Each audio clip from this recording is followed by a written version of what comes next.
Hi குட்டீஸ், நன்னரி கதைகள் சேனல்ல நாம இன்னைக்கு முத்துவும் புலியும் கதையை பார்க்கலாம் வாங்க. ஒரு கிராமத்தில் விவசாயி ஒருவர் வாழ்ந்து வந்தார். அவரிடம் நிறைய ஆடுகள் இருந்தன. அவற்றை மேய்ச்சலுக்காக வேறு இடங்களுக்கு அழைத்துச் செல்வார். பின்பு மாலையானதும் ஆடுகளை அவர் மீண்டும் வீட்டுக்கு கொண்டு வருவார். இதுவே வழக்கமாக இருந்தது. விவசாயிக்கு முத்து என்றொரு மகன் இருந்தான். ஒரு நாள் அவன், அப்பா, நானும் உங்களுடன் ஆடுகளை மேய்ப்பதற்கு வருகிறேன் என்றான். ஆனால் விவசாயி, இல்லை, வேண்டாம், அங்கு உனக்கு சலிப்பாக இருக்கும் என்றார். ஆனால் அவன் கேட்கவில்லை. மிகவும் மடம் பிடித்தான். விவசாயியும் சரி என்று கூறி அவனையும் கூட்டிக் கொண்டு மேய்ச்சலுக்கு புறப்பட்டார். அங்கு விவசாயி முத்துவிடம் சில ஆடுகளை விட்டுவிட்டு அவர் ஒரு ஆடுடன் வேறு இடத்திற்கு சென்றார். முத்துவிற்கு அந்த இடம் மிகவும் பிடித்தது. அவன் துள்ளி குதித்து விளையாடத் தொடங்கினான். சிறிது நேரமான பிறகு அவனுக்கு சலிப்பு உண்டாயிற்று.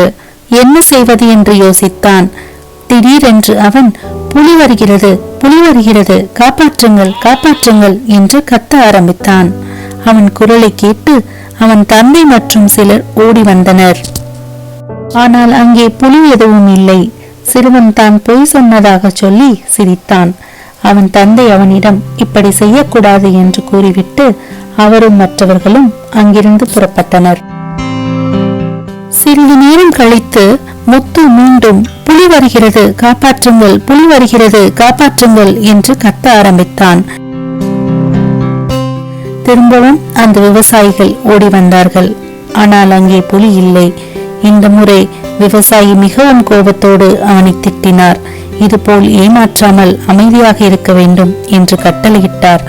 அவர்கள் திரும்பிச் சென்றனர். முத்துவும் அமைதியாகவே இருந்தான். அப்போது அங்கே நிஜமாகவே ஒரு புலி வந்தது. புலியை பார்த்த முத்து, புலி வந்துவிட்டது, ஐயோ, காப்பாற்றுங்கள், காப்பாற்றுங்கள் என்று அலறிக்கொண்டே அங்கிருந்த மரத்தில் போய் ஏறிக்கொண்டான். ஆனால் இந்த முறை அவன் பொய் சொல்கிறான் என்று நினைத்து யாரும் வரவில்லை. புலி அங்கிருந்த ஆட்டுக்குட்டி ஒன்றை அடித்து கொன்றுவிட்டு அங்கிருந்து சென்றது. முத்து பயத்தில் மரத்தின் மேலேயே அமர்ந்திருந்தான். மாலையானதும் விவசாயி தன்னுடைய ஆடுகளை அழைத்து கொண்டு வீட்டுக்கு செல்லலாம் என்று அங்கு வந்தார். அப்போது முத்து இறங்கி வந்து அவரிடம் நடந்ததை சொன்னான். அவருக்கு உண்மை புரிந்தது. விவசாயி முத்துவிடம், நீ இதற்கு முன்பு 2 முறை புலி வருவதாக ஏமாற்றினாய்.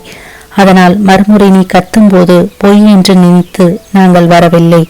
இதை நல்ல பாடமாக எடுத்துக்கொண்டு இனிமேல் பொய் பேசாதே என்று அறிவுரை கூறிவிட்டு அழைத்துச் சென்றார். ஹாய் குட்டீஸ், இந்த கதையிலிருந்து நாம தெரிஞ்சுக்கிறது என்னன்னா, நாம பொய் பேசவே கூடாது.